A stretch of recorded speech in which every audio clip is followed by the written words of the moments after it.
La valse. J'ai peut-être un côté fleur bleue, mais en tout cas la valse, ça je kiffe. Mais qu'est-ce qui rend ce mouvement si intéressant? C'est que ce n'est pas une simple figure, c'est déjà un enchaînement. Une combinaison qui mêle du un pied classique, du un pied en marche arrière mais en contresens et de la vrille. Tout ça dans un rythme bien précis qui donne ce mouvement si particulier. Alors quand on n'est pas accompagné d'un caméraman qui veut nous donner la nausée, ça donne ça. C'est déjà un peu plus lisible, non?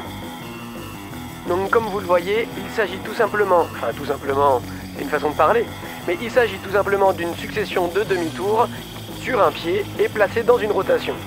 Allez, on va voir ça étape par étape pour bien vous montrer que c'est aussi compliqué que ça en a l'air. Que c'est pas aussi compliqué. Si, c'est compliqué quand même. Alors, pour commencer, il va vous falloir maîtriser parfaitement le un pied, que ce soit avec la jambe libre sur le côté ou avec la jambe libre derrière.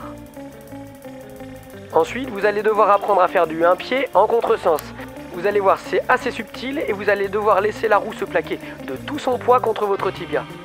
Quand vous aurez compris le principe, vous pourrez alors vous amuser à passer d'une position sur un pied classique au contresens. Quand vous en serez là, vous serez mûr pour vous entraîner à travailler le contresens en marche arrière. Là, ça se corse.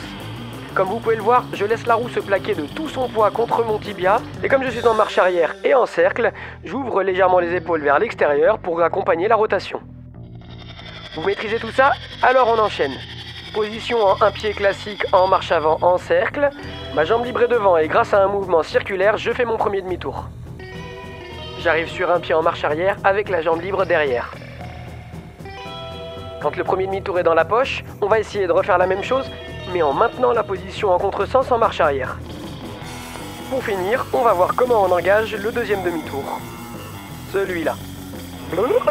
Vous allez le voir, pour le deuxième demi-tour, il faut relever la jambe en la ramenant vers l'avant et en même temps donner un mouvement du buste en lançant les bras pour relancer la rotation.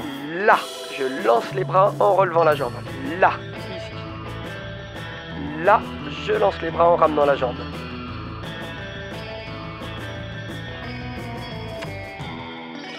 Et voilà, c'est dans la poche.